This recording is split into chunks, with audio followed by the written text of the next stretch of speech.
Bom dia, mulheres e gays! E algum hétero que tiver aí perdido no meu vídeo também. E bom dia também para os bissexuais, que são muito importantes pro meu público. Tudo bem com vocês, gente? Tudo bem? Não muito, né? Principalmente porque o mundo tá acabando pra gente, que é um bando de mulher viado. Mas enfim, o que a gente pode fazer enquanto isso? Dar as mãos e se fuder. Brincadeira, brincadeira. Há esperança pra gente. Eu só não sei onde. Gente, eu tô enrolando pra começar o vídeo, porque eu ainda não sei o tom que eu quero nesse vídeo. Se é um tom engraçado, se é um tom sério, se é um tom... Pensei em gravar esse vídeo de muitas formas. Eu acho que o humor, muitas vezes, ele chega... O humor, ele chega nas pessoas de um jeito assim... Cara, tô rindo, mas eu tô pensando. Mas... também é um assunto bem sério. E eu não queria, tipo assim, diminuir o assunto. E aí, o que eu pensei? Eu vou ligar a câmera e eu vou fazer o vídeo e foda. Assim, apesar de ser um assunto sério, também é um assunto que é um pouco engraçado. Mas enfim, sobre o que é esse vídeo? Recentemente, eu tenho recebido uma enxurrada de comentários como esses. Ela era tão linda, coração quebrado. Você tá me chamando de feia? O Desglow Up. Gente, na moral, vai se fuder. O que aconteceu com ela? Nossa, o que aconteceu com ela? O que houve? Mano, ela tá irreconhecível. O que aconteceu? E tudo isso porque eu era assim, e hoje em dia eu sou assim. Eu não entendi o Desglow Up. Só que, gente, vamos falar sério agora. O que aconteceu comigo? Eu amadureci. Saí dos 16, 19 anos e virei uma mulher de 21. E agora eu quero pesar um pouco o clima e contar pra vocês a minha história dos 16 ao 21. Calma, vai ser uma história rápida. Principalmente a minha história com a minha autoimagem e principalmente com o meu peso. Porque além desses comentários, eu tenho recebido muitos comentários falando que eu tô gorda, que eu estou balofa, que eu estou maior do que uma baleia. E assim, gente, tudo bem com vocês? Não teria nenhum problema se eu tivesse gorda. Ser gordo não é demérito pra ninguém. Agora eu não tô gorda. E me preocupa um pouco o que o padrão de beleza se tornou para as pessoas acharem que uma pessoa como eu estou gorda. Esses comentários eu não vou nem mostrar aqui, porque eu acho que pode ser um gatilho pra várias pessoas. Mas basicamente, na cabeça de muitas pessoas, eu sou enorme de gorda. Mas enfim, minha história dos 16 ao 21. Com 16 anos, eu comecei a gravar vídeo pra internet como um hobby mesmo. Sabe, adolescente que não tem nada pra fazer? Apesar de que eu tinha muita coisa pra fazer e eu não fazia. Com 16 anos, eu estava passando pela pandemia. Na pandemia, eu comia pouco, me alimentava bem, comia muita besteira. E eu tinha um metabolismo muito rápido. Então, eu tinha mais ou menos uns 37, 38 quilos. O peso de um cachorro grande. Eu era extremamente insegura com a minha aparência. Eu tinha carinha de baixa pressão. Parecia que eu ia desmaiar a qualquer momento. Assim, o meu emocional tava completamente abalado. Tratava um início de episódios depressivos que eu tenho devido à minha bipolaridade. E eu não era medicada na época porque eu não sabia que eu tinha bipolaridade. Eu colocava pressão enorme para passar no vestibular. Eu levava a validação masculina muito a sério. Então a pandemia acabou e lá pelo 16, 17 anos eu voltei pra escola. A minha sala, apesar de ser muito legal e ter várias pessoas divertidas, era também uma sala de ensino médio como qualquer outra. Eu nunca sofri bullying no ensino médio como eu sofri no fundamental, mas eu desenvolvi um transtorno alimentar. Gente, eu desenvolvi um transtorno alimentar. Não é engraçado, mas eu rio de nervoso. É um assunto muito difícil pra mim, porque eu só consegui reconhecer que isso era um transtorno alimentar recentemente. É por isso que eu faço tanta piada em cima disso, apesar de ser um assunto super sério, e eu não quero desrespeitar ninguém que tenha tido ou tem transtornos alimentares. Eu quero dizer que essa relação que eu tenho com o meu transtorno que eu tive é especialmente minha, e a forma que eu lido é uma forma com certo humor, porque é um mecanismo de defesa meu. Mas gente, eu tive um transtorno alimentar em que eu basicamente não conseguia comer na frente dos outros na escola, porque eu achava que eles estariam me julgando. Comecei a ter uma obsessão por ficar cada vez mais magra. Eu cheguei aos 34 quilos com 17 anos e 1,50 de altura. E quando eu cheguei aos 34 quilos, eu não quis parar, eu quis continuar descendo o número. Então eu fazia o máximo pra me privar de comer, só que tinha uma hora que não dava, a fome batia e eu comia bastante, só que não era o suficiente para aumentar meu peso, porque eu passava o dia inteiro na escola, eu entrava às 7, saía às 6 da tarde e só ia comer quando eu chegava em casa. Então eu fazia uma refeição por dia, porque eu não tomava café da manhã antes de sair. E o resto do dia eu só bebia água e comia tipo uns lanchinhos assim, tipo um salgadinho, uma bolachinha, mas nunca uma refeição de verdade. Foi um momento muito difícil pra mim, minha autoestima estava extremamente baixa, minha saúde mental estava péssima, obviamente. Só que todo mundo nos meus comentários do Instagram e do TikTok me achavam linda. Eu me sentia linda, porque eu agradava um certo público. Fora isso, eu servia a um padrão de beleza do que as pessoas esperam de um asiático. Tinha um cabelo preto, eu tinha uma pele extremamente clara, eu usava roupas num estilo bem fofinho, bem delicado, fazia uma maquiagem bem inspirada nas meninas coreanas. E me levou muito a uma fetichização no meu próprio corpo. Não estou dizendo que as meninas que fazem isso atualmente estão tentando se fetichizar, mas que outras pessoas veem esse tipo de imagem e elas acabam fetichizando sim a pessoa asiática que está por trás da tela. Então, por eu ter todo esse estilo e ainda ter uma vozinha muito tímida e ter uma voz doce, aveludada, falar de um jeito bonitinho e tal, as pessoas acabavam me atribuindo muito a um estereótipo do que é um asiático, do que um asiático deve ser. Bom, essa fase da minha vida passou, eu entrei na faculdade e eu continuei sustentando esse estereótipo asiático, porque eu achava que era o que eu deveria ser. Bom, eu sou asiática, então eu devo seguir esse estereótipo de fofinha, usar branco, cabelo preto, liso, bem comprido, ter a pele clara e fazer maquiagem de K-pop. E na faculdade eu comecei a me politizar. Eu não gosto muito de falar sobre qual faculdade eu faço, qual instituição eu faço, qual curso eu faço, qual período eu faço, por questões simplesmente de segurança. Eu faço uma faculdade pública e lá não tem segurança nenhuma. Então, qualquer louco na internet pode vir e sei lá, fazer o que comigo. Mas eu estudo um curso que é, assim, muito politizado. Em contato com essas ideias, eu comecei a perceber o quanto eu me colocava dentro de uma caixinha e o quanto eu... Ai, gente, acabou de chorar. Não chorei. O quanto eu me limitava, realmente, por eu pensar de uma forma que, de certa maneira, concordava com um estereótipo racista do que é um asiático, do que deveria ser uma pessoa asiática. Então eu falei, quer saber? Depois de 2 anos na faculdade, a minha cabeça era completamente diferente. Eu cresci, quando eu fiz 20 anos, parece que tudo mudou. Eu cresci mentalmente. Eu comecei a ter mais confiança, eu comecei a falar de um jeito diferente, andar de um jeito diferente, me portar de um jeito diferente. Isso reverberou no meu estilo. A forma como eu me expresso hoje com as minhas roupas é inspirada em, por exemplo, subculturas que são contrassistêmicas. Ai, Mica, mas como assim? Você não é contrassistêmica no seu Instagram. Pois é, gente, é que eu preciso comer. Acaba que se você tem essa imagem extremamente contrassistêmica, suas redes sociais, as marcas nunca mais te chamam pra porra nenhuma. Isso foi realmente me adaptando. Eu comecei a ter uma postura extremamente progressista no meu Instagram. Se você entrar no meu Instagram pelo menos uma vez por semana, 2 vezes por semana, eu vou estar divulgando pautas que eu acredito que são importantes para a sociedade. Fora que nos meus vídeos mesmo, eu tenho uma postura mais ativa em relação a essas pautas que eu não tinha antes. Meu estilo, meu cabelo, eles deixaram de ser completamente padronizados e naquela estética coreana clássica de K-pop que todo mundo espera de mim. Falando no meu peso, nos primeiros anos de faculdade, eu ainda pesava ali em torno dos 38, 37 quilos, porque eu voltei a comer melhor. Só que foi aos 20, quando eu voltei pra academia, eu comecei a ganhar músculo. E músculo me deixou com mais fome. Então hoje eu chego mais ou menos no 45, 46 quilos, que é um peso de uma adulta normal. Eu sanei o meu transtorno alimentar.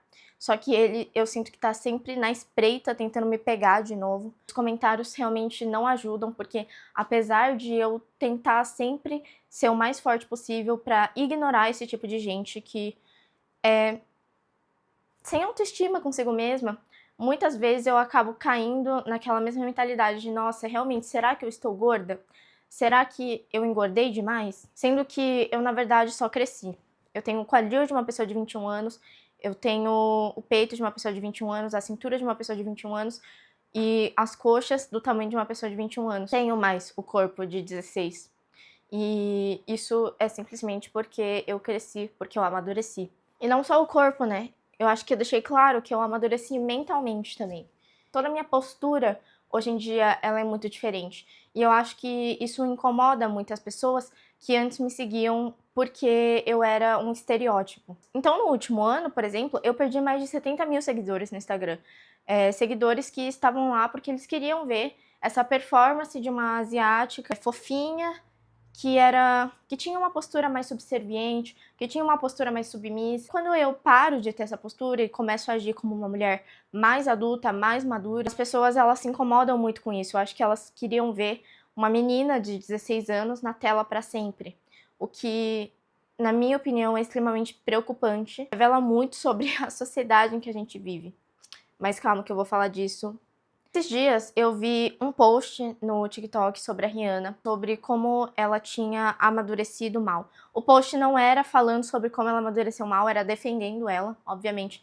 Esse tipo de post nunca entraria no meu algoritmo. Mas não é só a Rihanna. Eu vejo muitas celebridades famosas, e principalmente mulheres, sendo comparadas na sua época de 16 e na sua época de 40, 30 anos. E é sempre uma foto linda na época de 16 e uma foto extremamente feia na época em que elas têm 30 e 40 anos. E elas sempre são julgadas pela sua beleza, nunca pelo seu amadurecimento, pelo seu crescimento pessoal. E não, gente, eu não estou me comparando com a Rihanna, mas da mesma forma como falaram pra Rihanna, nossa, olha como ela está feia. Olha como ela está acabada com 40 anos, sendo que ela construiu uma carreira, um império multimilionário durante todos esses anos da carreira dela. Ela teve filhos, ela viveu uma vida cheia de experiências, mas nada disso importa. O que importa é simplesmente o físico dela. Agora, perceba, na hora de criticar, por exemplo, o Axl Rose, que é o vocalista do Guns N' Roses, as pessoas nunca criticam a aparência dele, como ele está acabado, como ele está velho,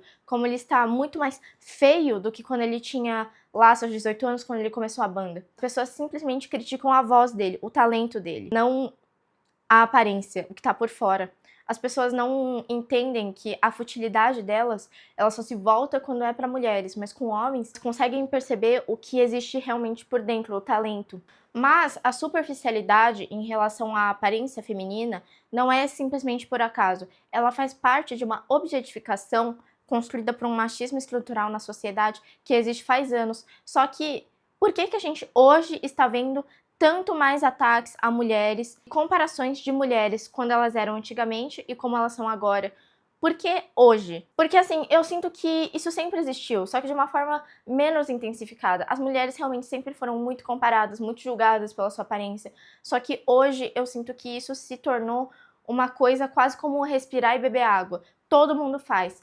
É só abrir o TikTok, o Twitter ou o Instagram que tá lá uma crítica à beleza de uma mulher, seja ela famosa ou não. Bom, na minha opinião, isso tem muito a ver com a popularização do movimento Red Pill. O movimento Red Pill tem essa capacidade de influenciar pessoas, mesmo pessoas que não acompanham diretamente o movimento, que não acompanham diretamente os podcasts, mas ele chega indiretamente numa população geral como um todo. População essa que já intrinsecamente tem uma mentalidade machista e misógina, porque foram anos de construção patriarcal nesse capitalismo de bosta, mas que é cada vez mais intensificado por movimentos de extrema-direita como o Red Pill. E o movimento Red Pill, ele dissemina esse ódio contra a mulher, só que de uma forma sem falar diretamente, nós odiamos mulheres. Assim, não precisa ser do movimento Red Pill para ter mentalidade Red Pill. Muitos homens, eles têm esse tipo de pensamento e nunca nem ouviram falar sobre o movimento, mas eles têm intrinsecamente neles tudo que o movimento defende. O movimento Red Pill, ele basicamente vitimiza os homens de forma a falar: a mulher é a agressora, a mulher é a manipuladora. Precisa parar de deixar a mulher te manipular. Ele inverte o discurso. E como você vai parar de ser um beta, entre aspas, porque esse é o linguajar que eles usam, e começar a deixar que uma mulher pare de te manipular? Começa todo o discurso de ódio contra a mulher. Então a mulher ela não tem valor a partir de certa idade. Por quê? Porque ela perdeu a sua beleza. Já as mulheres, quanto mais novas, quando começam a entrar ali nos seus 18, 19 anos, elas estão no ápice do seu valor sexual de mercado. A mulher, se ela transa com tantos, ela não tem mais valor também. Por quê? Porque agora ela tirou o seu valor de mercado. Sim, eles dizem isso, que você tirou o seu valor de mercado. Hoje em dia, em época de OnlyFans, por exemplo, a menina sabe o valor sexual de mercado dela. Uma mulher ser mais bem-sucedida profissionalmente e financeiramente, isso não torna ela mais atraente para os homens. O valor sexual da mulher é medido pelo que o cara tem no bolso e o valor sexual do homem é medido pelo que a mulher tem dentro da roupa íntima. A mulher, ela deve ser subserviente ao seu marido. A mulher, ela deve obedecer ao seu marido. Ela é um acessório para você. primeira pauta é: mulher nasceu para servir os homens. E eu pretendo começar aqui. A minha esposa é minha companheira de vida eterna. Eu sou casado, tenho pai de menino, e eu sirvo a minha esposa no meu dia a dia e ela me serve. A minha esposa, ela me serve sendo uma boa mulher, educada, companheira e sendo uma mulher responsável. Ela, eu conheci na faculdade de odontologia na UFSC, que é uma faculdade muito renomada. Ela estava se formando lá, estava no 4º semestre de faculdade, e depois ela ter me conhecido, ela, depois de uma conversa, saiu da faculdade. Porque ela entendeu que esse é um ambiente que, quando a mulher tem um homem decente perto dela, ela não precisa estar. Porque a mulher, ela não nasceu pra ficar indo pra faculdade, pra mercado de trabalho, porque isso vai fazer com que ela destrua completamente a feminilidade, porque o mercado de trabalho é um ambiente masculino, é um ambiente agressivo, é um ambiente hostil, onde todo mundo tá em busca de conquistar alimento. E o alimento, atualmente, é o dinheiro. E quando a mulher, ela começa a se preocupar com questões financeiras da casa, ela acaba ficando estressada, acaba ficando nervosa, acaba ficando irritada. E é isso que a gente vê na maior parte da população brasileira. Infelizmente, muitas mulheres têm que trabalhar, mas não é por opção, e sim por necessidade. Porque o grande desejo da mulher, de fato, não é trabalhar, e sim ser uma mulher feminina que consegue criar seus filhos e ter uma vida tranquila ao lado do seu marido. Esse é o plano real de Deus. E tudo isso é legitimado porque o homem é colocado numa posição de vítima. Eu sou a vítima e a mulher é a agressora. Então, para inverter esse papel, eu devo ser mais agressivo com ela. Na realidade, o que o movimento Red Pill faz é escancarar e exacerbar um machismo que já existe por meio dessa banalização do ódio contra a mulher, só que eles nunca vão falar que odeiam mulheres. E é interessante porque muitos dos homens que são levados ao movimento Red Pill, eles são conquistados falando: você vai se auto-melhorar, você vai conseguir que as mulheres se interessem mais por você, você vai aumentar a sua autoestima, você vai melhorar a sua saúde mental, você vai melhorar o seu físico. Isso é muito interessante porque quem não gostaria de melhorar seu físico? Quem não gostaria de melhorar a sua saúde mental? Quem não gostaria de ter uma mentalidade melhor em relação a si mesmo? Assim, eles são pegos nessa amálgama de mera coisa sobre o movimento Red Pill. Que mais me deixa preocupada é sobre quando eles falam que a mulher só tem valor até os 30 anos. Quer dizer, isso era antes, né? Que agora a mulher só tem valor até os 25. Eu já vi alguns falando que a mulher só tem valor até os 18, por causa da sua aparência. Daqui a pouco, quem sabe, alguém falando que a mulher só tem valor até os seus 16 por causa da sua beleza.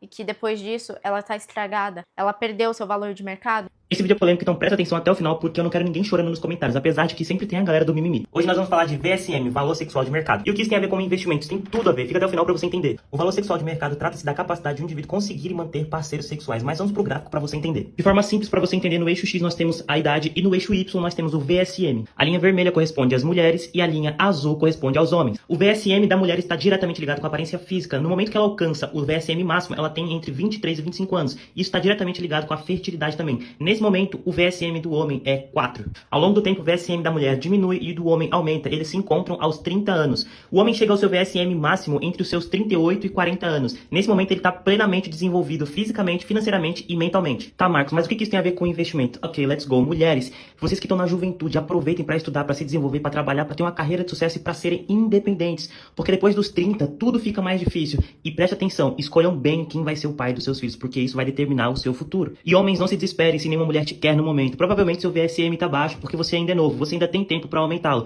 Mas lembre-se, você precisa plantar para colher lá na frente. Então se desenvolva, estude, tenha uma carreira de sucesso e lá na frente você vai precisar o quê? Ter dinheiro, porque para prover segurança para sua família nos dias de hoje capitalista em que vivemos, é o dinheiro que dá essa segurança. E é por isso que vemos homens de 38, 40 anos casados com mulheres de 23, 25. Se você gostou desse vídeo, me segue no Instagram. E eu sei, é claro que existem exceções, existem homens que estão acabados com 35 e mulheres voando aos 40. Então esses comentários que eu recebi não foram do nada. Não é do nada que eles surgem. É de, primeiro, uma estrutura machista que existe no nosso país faz décadas. Fora isso, a banalização. Você preferir um corpo e uma menina de 16 anos a um corpo e uma mulher de 21. É extremamente perigoso. Essa mentalidade é muito perigosa. E assim, gente, eu sinto que os meus vídeos, eles sempre acabam no o mundo é uma merda, agora se fuder. Inclusive, o meu psicanalista fala que eu sou uma pessoa que fica muito num beco sem saída. Eu vou me... Mas assim, eu acho que existe uma esperança. Eu vejo os movimentos de resistência das mulheres, sejam eles qualquer. E respondendo a pergunta do vídeo, eu acho que é por isso. Por isso que incomoda tanto as mulheres amadurecerem.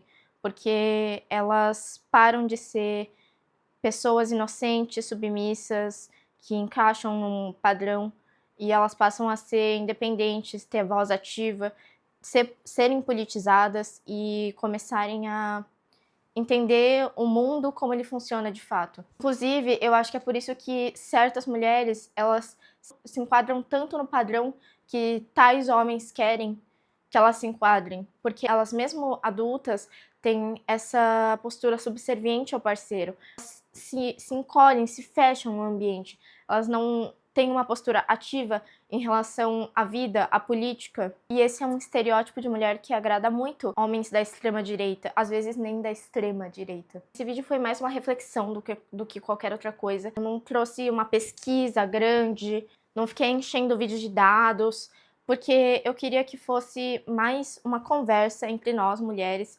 sobre como a gente se sente no mundo. Eu queria ter essa conversa sincera porque eu acho que muitas mulheres se sentem assim, não são enxergadas, ou nunca puderam ter um lugar pra falar sobre isso. Mas é isso, gente, a gente tem que ser resistência, a gente tem que continuar lutando todo dia para que nossos direitos não sejam removidos, que a gente continue vivendo, para que a gente continue podendo exercer política, para que a gente continue podendo existir no local público. Tudo isso que a gente construiu é conquista nossa e estão cada vez mais tentando ceifar tudo isso que a gente fez. E eu tenho certeza que a gente vai continuar resistindo até a gente conquistar o que a gente merece ou até o final.